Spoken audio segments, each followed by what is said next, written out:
Hello बाबू, आप देख रहे हैं अपना favourite YouTube channel maths by Sanjeev sir. आज आप पढ़ेंगे क्लास 12 का ऑब्जेक्टिव मैथमेटिक्स से वेक्टर संबंधित जानकारी। और इसमें बहुत ही इम्पोर्टेंट प्रश्न होंगे आपके एग्जाम के लिए। तो आइए देखा जाए। पहला क्वेश्चन है, सदिश से 7i माइनस 2j प्लस के कैप का मापांक है। अर्थात यह एक सदिश दिया गया है, इसका मापांक ज्ञात करना है। तो मापांक जब भी ज्ञात करना हो तो इसके लिए आपको हम कंसेप्ट बताए थे, और अगर याद नहीं तो पुनः याद रखेंगे। कंसेप्ट होता है x square plus y square plus z square, या इसे ऐसे भी लिखा जाता है a square plus b square plus c square. अर्थात आप समझेंगे एक्स वाई जेड क्या होता है या ए बी सी क्या होता है। यह समझेंगे आई जो होता है इसे गुणांक होता है, उसे एक्स कहते हैं, और इसे ही ए कहते हैं। इसे आप या तो एक्स के फॉर्म में बनाएंगे या तो वाई या तो ए का फॉर्म में बनाएंगे। वाई जो होता है वह जे का गुणांक होता है और के का गुणांक जो होता है जेड होता है। सिमिलरली इसी प्रकार आपका ए बी सी होता है। तो इसी फॉर्मूला से बनाएंगे। जब भी मापांक पूछेगा तो आप इस फॉर्मूला का यूज करेंगे। जब भी मापांक पूछेगा तो आपको इस फॉर्मूला का यूज करें। और मापांक का जो सिंबल होता है, साइन होता है, यह इस प्रकार होता है 7।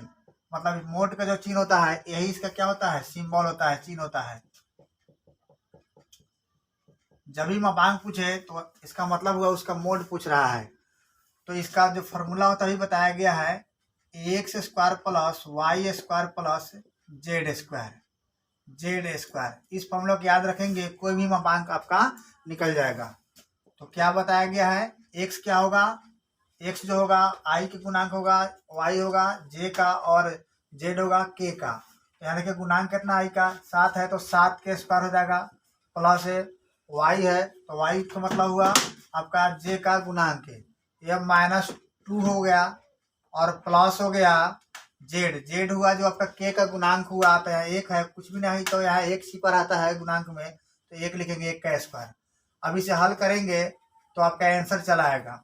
7 जो होता है इसका स्क्वायर जो होता है 49 होता है, 2 का 4 होता है, प्लस 1 का स्क्वायर 1 होता है। इसे ऐड करेंगे तो 49 से 50 से 4 कितना हो जाएगा, 50 से 1 50 हो जाएगा, 4 54 हो जाएगा आपका। इसमें इसका जो होगा 54 हो जाएगा। ऑप्शन इसमें 54 का मतलब वर्गमूल निकालेंगे। जो भी आपका रूट में आएगा उसका वर्गमूल निकालने का प्रयास करेंगे। तो वर्गमूल इसका जब निकालेंगे तो 54 को लिख सकते हैं 3 गुने 3 गुने 3 गुने 2, 3 तिहाई 9, 9 27, 27 से 27 गुना 54 होता है। तो 2 3 का वर्गमूल निकल जाएगा। 2 3 है तो इसका इसमें से 1 निकल जाएगा, और इस 3 का जोड़ा नहीं है, इसका जोड़ नहीं है, तो यह गुना होकर अंदर लिखा जाएगा। अर्थात कितना हो गया, 3√6 आ गया। यह ऑप्शन आपका 1 में मिल रहा है, तो आपका आंसर जो इसका होगा ये सही हो जाएगा। जब भी मापांक पूछेगा तो आप इस फॉर्मूला का यूज करेंगे, बन जाएगा। आप जब परीक्षा में बनाएंगे तो थोड़ा सा इस लाइन को तब इस प्रकार नहीं बनाएंगे, थोड़ा सा इस लाइन को छिपा लेंगे। ये जो आपका कैलकुलेशन है ये अपने माइंड में ही करेंगे, बेहतरीन रहेगा आपके लिए। इससे आपका समय का बचत होगा। शुरुआत क्वेश्चन इसलिए थोड़ा सा हम भी डिटेल बनाए हैं, लेकिन अब इसके बाद जो क्वेश्चन आएगा वो डिटेल नहीं बनाया जाएगा। इसको थोड़ा सा छिपाने का प्रयास किया जाएगा ताकि आंसर जल्दी आ जाए। देखिए अगला क्वेश्चन वही है। यहाँ मापांक नहीं लिखा है, लेकिन आप समझेंगे आपका मापांक का ही यह सिंबल होता है, चिन्ह होता है। अर्थात इसको भी 1 की तरह बनाया जाएगा। तो क्या बताया गया है इसके बनाने का तरीका, ये जो भी गुणांक होगा तीनों का क्या करेंगे। अगर फॉर्मूला याद भी नहीं है तो तरीके से क्या है, जो भी आपका इसमें दिया गया है आई जे के, सबके गुणांक के क्या करेंगे, स्क्वायर करके जोड़ देंगे। सभी को गुणांक के स्क्वायर करके जोड़ देंगे, इससे क्या हो जाएगा, मापांक हो जाएगा। लेकिन रूट से निकालेंगे उसे, गुणांकों के स्क्वायर करके क्या करेंगे, जोड़ेंगे, और उसका वर्गमूल, रूट क्या मतलब उसका वर्गमूल निकाल देंगे, उसका आंसर हो जाएगा। तो 1 के स्क्वायर यहाँ 1 रहता है तो 1 के स्क्वायर 1 हो गया, या 2 रहता है 2 का स्क्वायर 4 हो गया, या 3 रहता है 3 है तो 3 का स्क्वायर कितना हो गया आपका 9 हो गया। इसको ऐड करेंगे तो आपका 14 हो जाएगा, और इसका वर्गमूल नहीं निकल सकता है तो ऑप्शन जरूर देखेंगे। तो ऑप्शन आपका डी में आ गया, तो आपका इसका आंसर क्या हो जाएगा, डी सही हो जाएगा। आइए क्वेश्चन नंबर अगला दिया है, मैग्नीट्यूड ऑफ मतलब मापांक मैग्नीट्यूड ऑफ आई, वेक्टर आई इसका मान क्या हुआ। एक बात याद रखना है, यह बहुत ही आसान है। जो भी आपका आई जे के है, ये जो भी मोड में होंगे, मतलब मापांक में होंगे, तो करना यह है, जब भी वह अकेला रूप में रहेगा तो समझेंगे उसका मान क्या होता है, एक होता है। उसका मान क्या होता है, एक होता है। आई होके, जे होके या के होके, ये जो भी मोड में अकेला वेक्टर के रूप में रहेगा तो उसका मान क्या होता है, एक होता है। और इसके साथ साथ एक बात और ध्यान देंगे, या तो वेक्टर के रूप में होगा या तो कैप के रूप में होगा, और दोनों का आंसर आपका एक ही आएगा।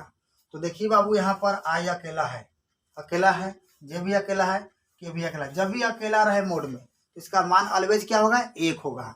तो इसका आंसर एक हो जाएगा। इसका देख लीजिए, यहाँ पर एक यहाँ है, इसका आंसर बी हो जाएगा आपका। यहाँ आपका ऑप्शन मिल रहा है आपका कहाँ, आपके पहले सबसे पहले देखना अकेला है कि नहीं, अकेला है तो इसका भी एक हो जाएगा। तो यहाँ देख लीजिए, आपका ऑप्शन मिल रहा है बी में, तो इसका ऑप्शन जो होगा बी करेक्ट हो जाएगा। तो आई बाबू क्वेश्चन नंबर 6 है। 6 में है टू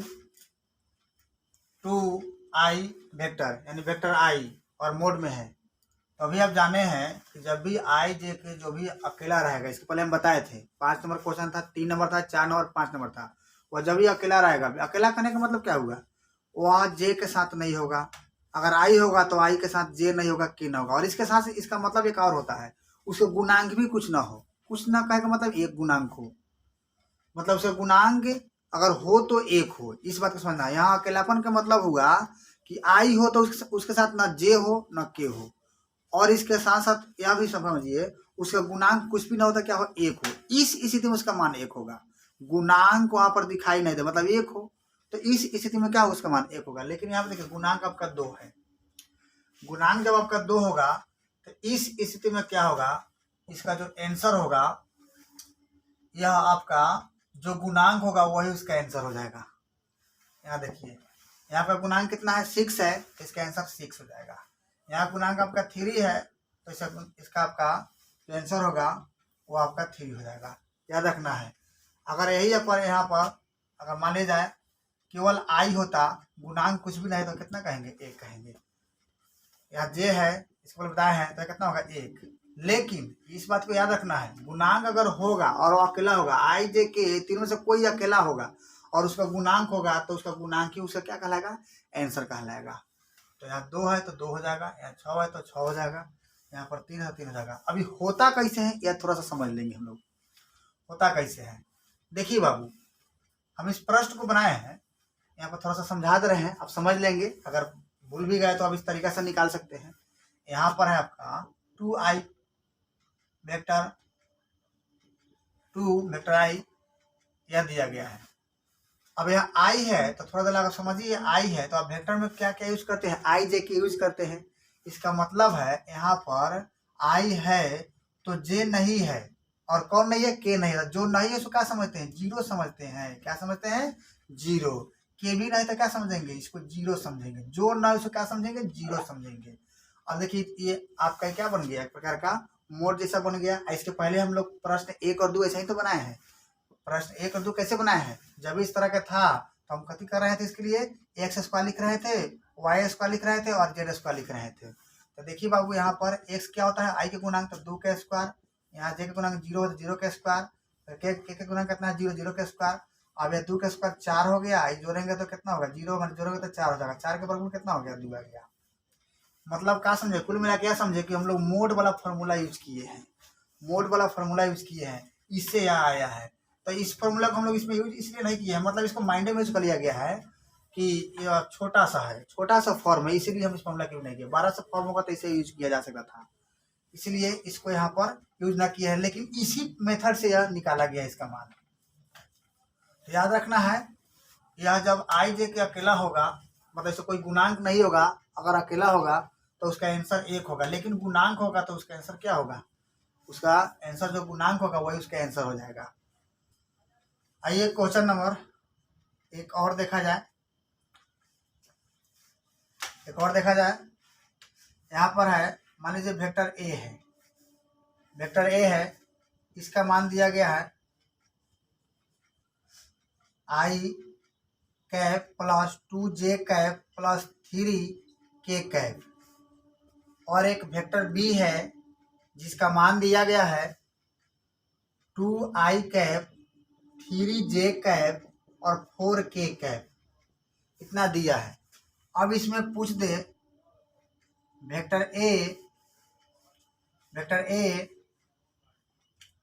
डॉट वेक्टर बी पूछ दे तो क्या होगा, vector a dot vector b पूछ दे तो क्या होगा।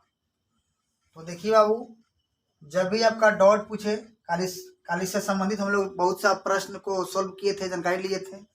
जब भी डॉट पूछे तो आई वाला को आई से गुना करते हैं, जे वाला को जे से, के वाला को के से गुना करते हैं। तो आइए गुना किया जाए, आई वाला को आई से गुना करेंगे तो इसमें का वेक्टर ए में आई वाला यहाँ कितना है, यहाँ कोई गुणांक कितना है, मतलब उसको गुणांक से गुना करेंगे तो ये गुणांक कितना है 1 है, यहाँ गुणांक कितना है 2 है, तो 1 गुने 2 कितना हो जाएगा 2 हो जाएगा। इसी प्रकार 2 से यहाँ जे वाला 2 है तो यहाँ जे वाला कितना है 3 है, गुना करेंगे 2 तिहाई 6 हो गया। इसी प्रकार आगे गुना करेंगे के वाला को, तो के वाला यहाँ है, के वाला यहाँ है, इसका गुणांक कितना होगा, यहाँ 3 है 4 है, गुना करेंगे तो 12 हो जाएगा, 4 3 12 या 3 चौका 12। अब इसे ऐड करेंगे तो 12 6 18 हो गया और 2 20 हो गया, अर्थात इसका आंसर जो होगा वो 20 होगा। मतलब मेरा मतलब हुआ जब भी दो वेक्टर दिया रहे और उसका जब भी डॉट पूछे तो क्या करेंगे, आई को आई से गुना करेंगे, आई के गुणांक को आई के गुणांक से गुना करेंगे, जे के गुणांक को जे के गुणांक से गुना करेंगे और हमेशा बीच में प्लस के चिन्ह देंगे, और के गुणांक को के गुणांक से गुना करेंगे और सबको लास्ट में ऐड कर लेंगे, अर्थात जोड़ लेंगे। इस प्रकार जो बनाएंगे तो जो आएगा वही उसका आंसर कहलाएगा। आइए बाबू क्वेश्चन नंबर 9 देखा जाए। दिया है यहाँ पर आपका बड़ा कोष्ठ में दिया गया है vector a vector b vector c plus है vector a vector c vector b. अब इसका मान निम्नलिखित में से कौन होगा, मतलब ये ऑप्शन दिया, इस ऑप्शन में से कौन सा होगा, इसका करेक्ट आंसर इसमें से कौन होगा। तो आपको जब भी इस प्रकार का कोष्ठ में दिया रहे तो इस पर एक बात यह ध्यान रखना है कि अगर यह कर्मगत होगा तो उसका मान +1 होगा, याद रखना है। कर्मगत जो भी संख्या दिया रहेगा कर्मगत, तो वह जो भी मान होगा 1 आएगा। अगर कर्मगत नहीं होगा तो -1 आएगा, इस बात का रखना है। अगर लगातार होगा कोई चीज, कोई भी पॉइंट है लगातार यदि होगा तो उसका मान क्या आएगा 1 आएगा, +1 आएगा। एक कहने का मतलब +1, लेकिन लगातार नहीं होगा तो माइनस आएगा। तो देखिए बाबू यहाँ पर लगातार है ABC, यह लगातार आता है। आप अल्फाबेट में देखोगे ABCD आपका एक के बाद बी या बी के बाद सी आता है, अर्थात यह क्या हो गया लगातार है, तो इसका मान कितना होगा 1 आएगा। लेकिन यहाँ देखिए एक के बाद सी आ गया, लगातार नहीं है, तो क्या बताएं जब भी लगातार नहीं होगा तो उसका मान कितना आएगा -1 आएगा। अब यहाँ देखिए 1 हो गया, प्लस माइनस माइनस हो गया, अब 1 में से 1 हटाएंगे तो कितना आएगा 0 आएगा, जो कि आपका ऑप्शन किस में मिल रहा है बी में मिल रहा है। तो आपका इसका जो आंसर होगा वो आपका बी हो जाएगा। अगला देखा जाए, यहाँ पर देखिए इसमें से कौन सा आंसर इसका सही होगा। तो देखिए यहाँ पर आई के बाद जे है, क्रॉस में यहाँ दिया, देखो यहाँ डॉट है यहाँ क्रॉस है, इस बात को ध्यान देना है, दोनों कहीं बात नहीं समझेंगे, कल इसके बारे में बहुत सा जिक्र किया गया था। यहाँ पर आपका देखिए आई है वेक्टर आई क्रॉस वेक्टर जे है, यहाँ पर आपका क्रॉस है और दोनों क्या है यहाँ आपका अलग अलग है। तो कल बताए थे जब भी अलग अलग होगा तो इस स्थिति में क्या होता है, जो नहीं होता उसको लिख देते हैं, लेकिन चिन्ह पर सदैव ध्यान देते हैं। तो यहाँ पर देखिए बाबू, यहाँ पर यह अलग अलग है आई जे है, तो क्या नहीं है के, यहाँ पर तक के लिख देंगे, लेकिन चिन्ह पर भी ध्यान देंगे। तो क्या आई के बाद जे आता है, तो कल डायग्राम बताए थे आपको याद होगा, आई के बाद जे आता है, जे के बाद नहीं क्या आता है। तो इसमें आपका यह दोनों क्या हो गया, इसमें आपका यह जो दोनों हो गया, मतलब यह आपका कर्मागत है, इसलिए यहाँ पर क्या होगा के जो होगा वो आपका पॉजिटिव होगा, यहाँ नेगेटिव नहीं होगा। और के वेक्टर के डॉट वेक्टर के है, यह दोनों एक तरह के, तो कल इसके बारे में बताया गया था, जब भी दोनों एक तरह का होगा डॉट में तो उसका मान क्या होता है 1 होता है। अगर यही क्रॉस में होता तो इसका मान 1 ना होता 0 होता। दो वेक्टर क्या होगा समान होगा, दो समान वेक्टर अगर क्रॉस में हो तो उसका मान क्या होता है 0 होता है, लेकिन डॉट में होता है तो उसका मान कितना होता है 1 होता है। तो इसका मान क्या हो जाएगा 1 हो जाएगा, अर्थात इसका ऑप्शन ए सही हो जाएगा। इसका एक और तरीका है याद करने का, इस बात को भी ध्यान देंगे। देखो बाबू क्रॉस है, क्रॉस का मतलब कुछ नहीं कट गया, जहां भी क्रॉस होगा उसका मतलब समझिएगा 0। और डॉट, एक का मतलब डॉट, डॉट मतलब डॉट कएगो है एगो है इसीलिए एक आंसर। ऐसे भी एक तरीका है याद करने का। आप जो भी तरीका अपना ले, मतलब किसी प्रकार आप याद रखें। आपको ये जो तरीका हॉट ट्रिक बताया जा रहा है, इस ट्रिक को थोड़ा सा मद्देनजर रखेंगे तो निश्चित है कि आपको याद रहेगा। तो याद रखना है, जब भी क्रॉस कहे और दोनों एक तरह के हो, क्रॉस के पहले और बाद में क्या हो, दोनों सेम वेक्टर वाला हो या सेम वेक्टर हो, तो क्रॉस का मतलब कुछ नहीं, काट दिया कुछ नहीं बचा, कटने का मतलब कुछ नहीं बचा मतलब जीरो। और क्रॉस नहीं किया तो डॉट तो रहेगा, कुछ नहीं रहेगा तो क्या रहेगा, डॉट रहेगा। और डॉट है तो कितना डॉट है, एक, इसलिए इसका एक आंसर होगा। अब आइए इसी प्रकार यहाँ पर है वेक्टर आपका जे है और डॉट है, और इसके अंदर जो है ये आपका जो है या क्रॉस है। तो यहाँ डॉट है तो यहाँ डॉट लिखेंगे, क्रॉस वाला कॉल करेंगे। तो क्रॉस में है तो आई और के है तो क्या लिखाएगा इसमें, जे। जो ना रहता उसको लिख देते हैं तो जे लिखाएगा। अब देखिए बाबू यहाँ पर क्या करते हैं, देखेंगे कर्मागत है कि नहीं। तो आई के बाद जे और जे के बाद के, तो आई के बाद जे। देखिए ऐसे बताया थे कल, ऐसे होगा, आई होगा, जे होगा, उसके बाद क्या होगा, के होगा। तो आई के बाद जे, यहाँ पर के हो जाएगा, इसको याद रखना है।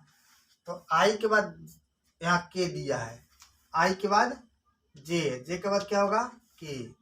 इसका मतलब क्या समझे, यह बैक आ तो नहीं रहा है, आई के बाद जे होना चाहिए, लेकिन यह जे तक नहीं गया, बैक चला आया। बताए थे सीधा जब नहीं जाएगा, उल्टा आएगा तो माइनस में हो जाएगा। क्या हो जाएगा, माइनस में हो जाएगा। जब सीधा ना जाके उल्टा आएगा तो क्या होगा, माइनस में हो जाएगा। तो इस स्थिति में क्या होगा, इसका जो मान होगा आई क्रॉस के, इसका कितना होगा, माइनस जे होगा, माइनस जे होगा। अब यहाँ से क्या होगा, माइनस है तो माइनस आपका बाहर कर दिया जाता है, तो क्या बचेगा, वेक्टर जे डॉट वेक्टर आपका हो गया कितना, जे। और यहाँ पे देखिए जे जे है दोनों समान है तो इसका मान कितना होगा, एक होगा। और एक से गुना करेंगे माइनस एक में तो इसका मान कितना होगा, माइनस एक हो जाएगा, जो कि आपका ऑप्शन सी में मिल रहा है। अर्थात इसका ऑप्शन सी करेक्ट आंसर हो जाएगा। आइए इसका अगला देखा जाए। यहाँ देखिए बताया गया है, अगर इसमें कर्मगत रूप से होगा तो उसका मान प्लस एक होगा, कर्मगत नहीं होगा तो उसका मान कितना होगा, जीरो होगा, सॉरी माइनस एक होगा। कर्मगत नहीं होगा तो माइनस एक, अगर कर्मगत होगा तो प्लस एक। यहाँ देखिए आई के बाद जे, जे के बाद के, एकदम सही तो है, आई के बाद जे आवे कर, जे के बाद के आता है। हम लोग जब भी वेक्टर पढ़ते हैं तो आई के बाद जे लिखते हैं, जे के बाद क्या लिखते हैं, के, या कर्मगत है। इसका जो आंसर होगा आपका ऑप्शन ए सही हो जाएगा। अब यहाँ पे देखिए जे के बाद क्या आ गया, के आ गया, जे के बाद क्या आ गया, के आ गया। तो जे के बाद तो के तो आवे करता है, लेकिन के बाद भी क्या यहाँ पे क्या आ गया, ए आई आ गया, तो ये भी सही है। जे के बाद क्या आता है, के बाद क्या आता है, आई। फिर से आप यहाँ डायग्राम बना के समझ सकते हैं। यहाँ देखिए ऐसे देते हैं हम लोग, ऐसे देते हैं, यहाँ पर आई देते हैं, यहाँ पर जे, यहाँ पर के देते हैं। तो देखो ना यहाँ पर क्या कह रहा है, यहाँ पर देखो आई के बाद जे, तो देखो आई के बाद जे आवे करता है, और फिर कहता है जे के बाद के, तो जे के बाद के तो आवे करता है, तो कर्मगत वाला ही है। जब कर्मगत होगा तो क्या बताया है, इसका मान एक हो जाएगा। एक दिन लग गया, यहाँ देखिए जे के बाद के, जे के बाद, जे के बाद, जे के बाद के, जे के बाद के है, तो देखो जे के बाद तक के आवे करता है, के बाद फिर क्या आएगा, आई जाएगा। तो ये तो भी सही है, कर्मगत है। तो क्या हो, इसका ऑप्शन हो जाएगा ए। इसका करेक्ट जो आंसर होगा ए होगा। आइए बाबू क्वेश्चन देखा जाए 14 नंबर। कहता है vector A cross vector B बराबर क्या होगा। Vector A cross vector B बराबर क्या होगा। इसके लिए ऑप्शन दिया है, 4 ऑप्शन दिया है, A B C D. Magnitude of vector A into magnitude of B cos theta N cap. इसी प्रकार यहाँ दिया है, ये सब बराबर है, sine theta N cap, cos theta sine theta. कौन सा आंसर होगा। देखिए आपको आंसर इसमें कल बताए थे, क्रॉस, क्रॉस जब भी रहेगा। देखिए इसमें जो इसमें आपका थीटा वाला है क्वेश्चन, तो साइनो पर आता है, कॉसो पर आता है। तो इसमें आपका साइन पर आएगा कि कॉस पर आएगा, सबसे पहले यह निर्णय लेंगे। यह याद रखना है, क्रॉस कहेगा, माने कब मतलब साइन कौन स्थिति में लेना है और कॉस कौन सा स्थिति में लेना है, इस बात को समझना है। डॉट कह रहा है, ध्यान देना है, डॉट और क्या क्रॉस, मतलब दोनों में मैग्नीट्यूड ऑफ ए आएगा, ये तो फिक्स है, इस बात को समझिएगा। आपको तरीका याद करा रहे हैं, तरीका बता रहे हैं आपको ताकि याद हो जाए। मैग्नीट्यूड ऑफ दोनों में आएगा, magnitude of A into magnitude of B, मतलब परिमाण ए और परिमाण बी दोनों में आएंगे। और प्रश्न यह है कि इसमें साइन आएगा कि कॉस आएगा, ये बड़ा इंपॉर्टेंट बात है। तो इसके लिए एक बहुत सा आसान तरीका है। आप क्या करेंगे, पहले जो प्रश्न दिया उसी पर ध्यान दिया जाए, जो दिया उसको पहले पढ़ेंगे ना, इसको जब आप उच्चारण करेंगे प्रोनाउंसिएशन उसी में छिपा रहता है। क्रॉस क्रॉस साइन आ रहा है, क्रॉस करने में एस आ रहा है, क्रॉस एस आ रहा है, अर्थात साइन वाला इसका होगा आंसर। इसका आंसर क्या होगा, साइन वाला। इसमें क्रॉस नहीं आ रहा है, डॉट आ रहा है, डॉट में आपका एस नहीं आ रहा है। इसको थोड़ा सा अपना तरीका है याद करने का। देखो ए क्रॉस बी है तो क्रॉस कहने में एस आ जा रहा है, क्रॉस क्रॉस अर्थात क्रॉस एस से, क्रॉस कहते हैं एस आ रहा है, एस उसमें आ रहा है। इसका मतलब है इतना तो फिक्स हो गया कि इसके आंसर में क्या आना चाहिए, साइन आएगा। इसके आंसर में क्या आएगा, साइन आएगा। अब देखिए बाबू यहाँ से इसका आंसर में साइन आएगा, क्रॉस आएगा तो साइन आएगा, तो ये तो फिक्स है कि साइन वाला ही सही होगा। तो ये दोनों तो गलत हो गया, पलही में जो कॉस वाला है तो पलही गलत हो गया, ये कॉस वाला है गलत हो गया। अब साइन वाला दो हो गया। अब प्रश्न उठता है कि इसमें सही कौन होगा, कौन सा इसमें सही होगा। ये भी आपका जो है साइन है, ये भी साइन है, फर्क इसमें थोड़ा सा यहाँ एन कैप है, यहाँ पर क्या आपका, यहाँ पर आपका एन कैप नहीं है। तो हम देखेंगे ये तो वाला ही है, क्या इसको यहाँ रहने से कोई प्रभाव पड़ रहा है, ये बात को समझेंगे। देखिए आई कैप रहे या जे कैप रहे या के कैप रहे, कुछ भी कैप रहे, कैप का मतलब होता है यूनिट वेक्टर, इकाई सदिश। इकाई सदिश के मतलब इकाई मतलब एक, जिसका मान एक हो। तो जहां भी कैप रहेगा उसको क्या समझते हैं, वह इकाई सदिश है, उसका मान क्या होता है, एक।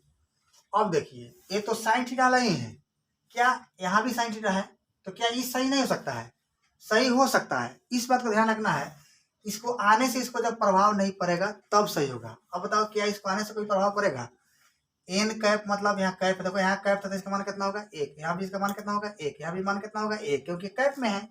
तो ये तो भी कैप में है, ये भी क्या है, कैप में है, तो इसका मान कितना होगा, एक। अब एक से ही समय गुना करें तो कोई प्रभाव पड़ेगा, नहीं पड़ेगा। इसका मतलब है कि यहाँ एन कैप रखने से इसमें कोई प्रभाव नहीं पड़ेगा, अर्थात इसका आंसर बी हो जाएगा।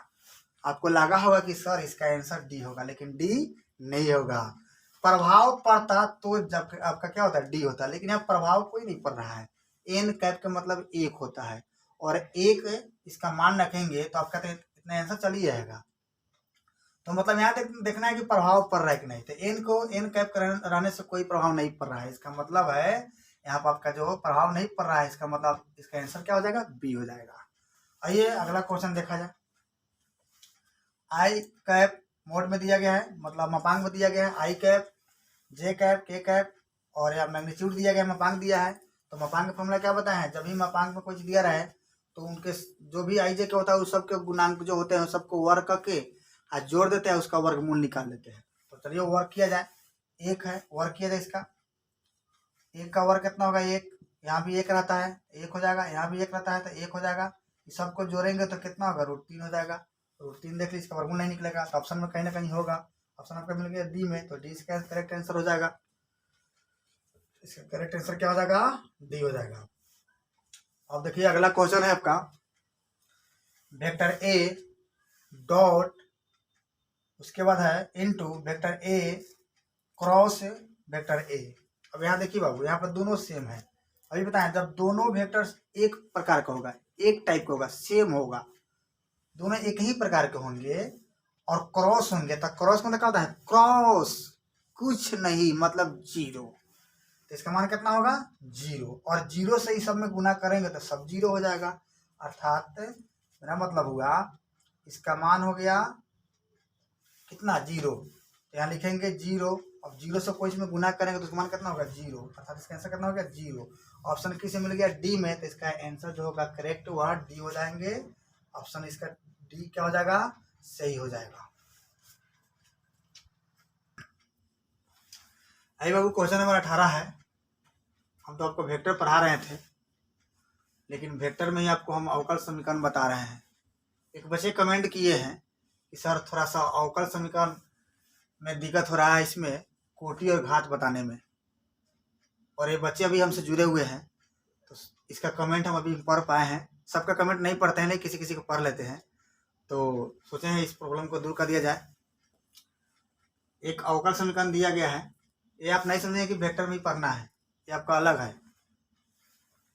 ये अवकल समीकरण है, या इंटीग्रेशन में पढ़ना पड़ता है, इंटीग्रेशन में, लेकिन थोड़ा सा कमेंट है तो बता दिए हैं। अवकल समीकरण दिया dy बटा dx प्लस वाई बराबर e के पावर x की कोटि पूछ रहा है, और यहाँ पर घात पूछ रहा है। यहाँ भी घात है, यहाँ कोटि है। बच्चे के जो समस्या है, वो बच्चा का समस्या है कि सर घात और कोटि क्या होते हैं, ये समझ में आ रहा है, पहचान करने नहीं आ रहा है।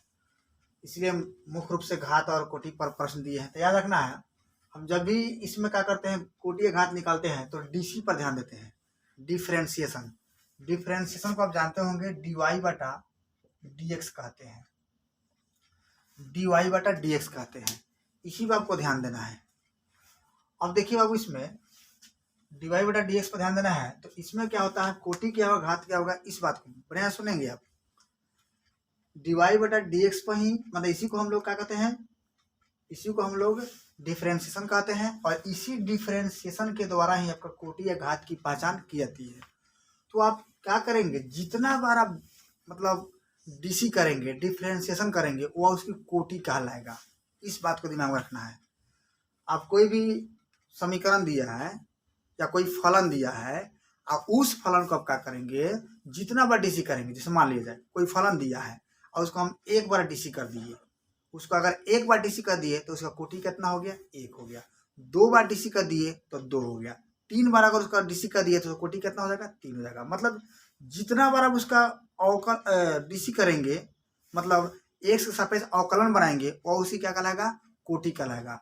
और जिस आप कोटि को लेंगे, जहाँ से आप कोटि लेंगे, उसके जो घात होंगे वही क्या होगा, मतलब उसके जो उसके ऊपर मतलब कोष्ठ घेर के जो पावर होंगे, वह क्या कहलाएगा, उसकी घात कहलाएगा। मतलब जिसका कोटि लेंगे उसी का घात लेंगे। अब देखिए, कोटि क्या समझे आप, कोई भी आप फलन को जितना बार डीसी करेंगे, जितना बार डीसी करेंगे वही उसकी कोटि होगा, और उसके ऊपर जो पावर होगा वह उसकी क्या होगा, घात। यहाँ देखिए, तो डीसी यहाँ पर कई बार हुआ है, dy बटा dx है, तो यहाँ डीसी कई बार हुआ है, यहाँ पर आपका डीसी एक बार हुआ है। यहाँ कुछ भी नहीं था, क्या है, एक। अगर 2 बार होता तो कैसे लिखते हैं, हम इसको ऐसे लिखते हैं, जब भी 2 बार होगा तो यहाँ डी पर, ऊपर डी पर स्क्वायर करते हैं और नीचा एक्स पर करते हैं। अगर 3 बार होगा तो ऊपर डी पर पावर देंगे और नीचा किस पर देंगे, नीचा जो देंगे आपका एक्स पर देंगे। इस बात को याद रखना है। अगर 4 बार होगा तो ऊपर डी पर देंगे पावर 4 और नीचा देंगे एक्स पर। तो जितना बार डीसी होगा वही उसकी क्या कहलाएगा, कोटि। तो यहाँ डीसी देखिए कई बार हुआ है, यहाँ कुछ भी ना तो समझिए एक बार, मतलब आप समझ गए। यहाँ पर आपका जो कोटि होगा इसका वह 1 होगा, जो कि आपका ऑप्शन सी में है। अब यहाँ देखिए बाबू, सबसे पहले आपको अगर कोटि पकड़ने आ गया तो घात आपके लिए आसान हो जाएगा।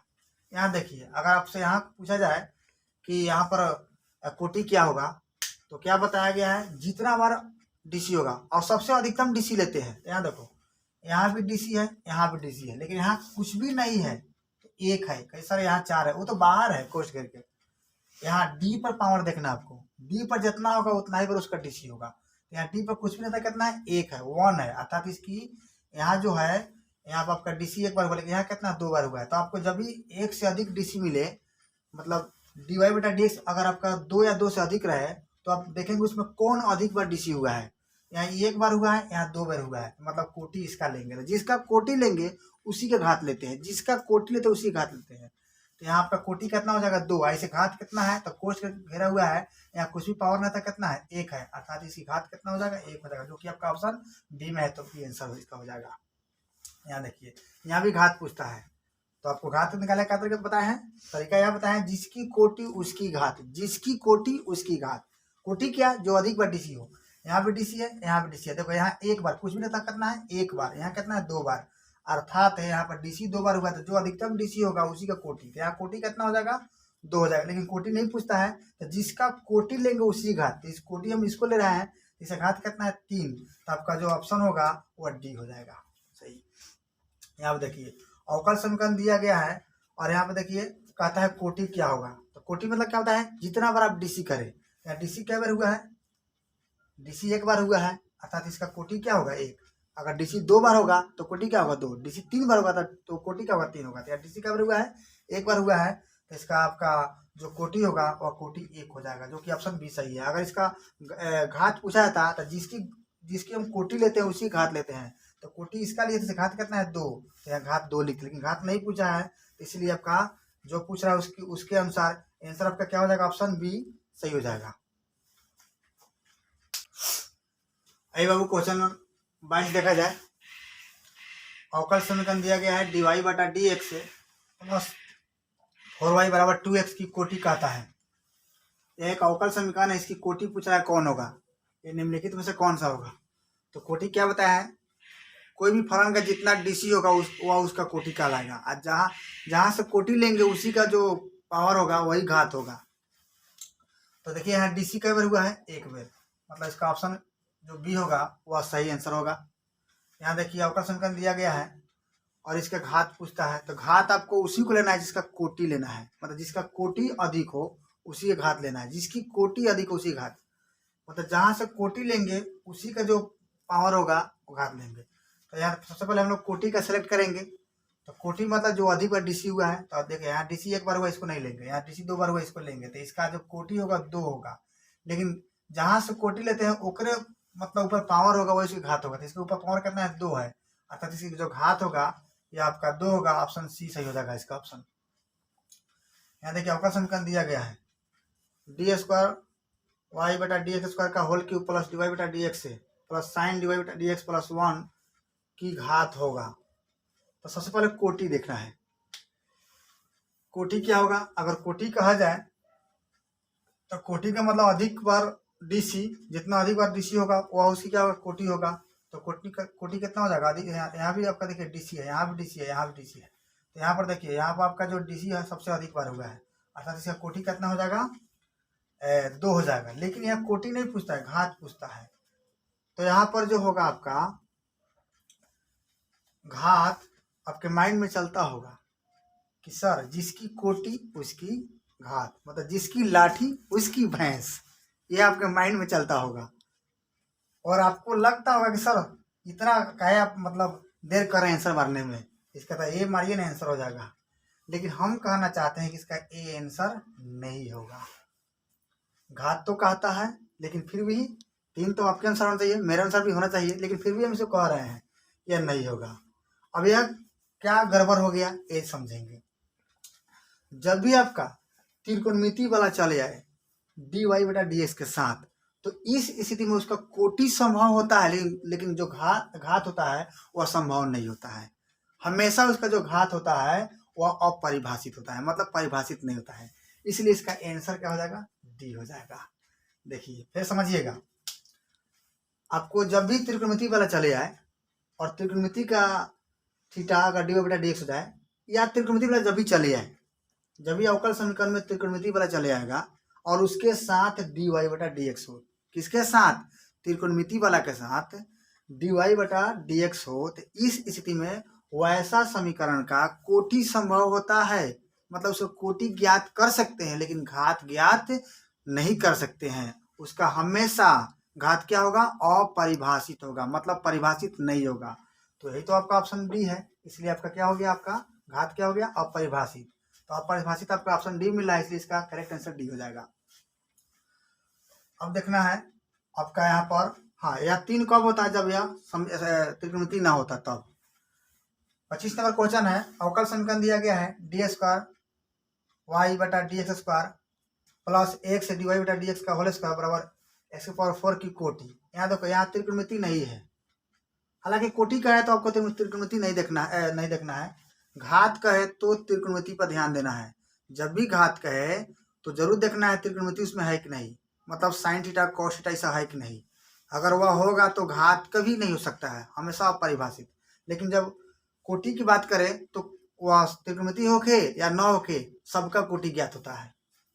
तो यहाँ पर देखिए कोटि का मतलब जो अधिक बार डीसी हुआ है, तो अधिक बार डीसी देखिए यहाँ पर डीसी एक बार हुआ है, इसका होल स्क्वायर दिया। ना समझे कि सर यहाँ 2 बार हुआ, नहीं, यहाँ बाहर पावर है का मतलब क्या समझे, या पावर सबके लिए हुआ अर्थात का मतलब हुआ कि यहाँ डीसी एक बार हुआ है या 2 बार ना हुआ है। लेकिन यहाँ देखिए जब भी डी पर आपका अंक लिखा रहेगा वहां से डीसी समझते हैं।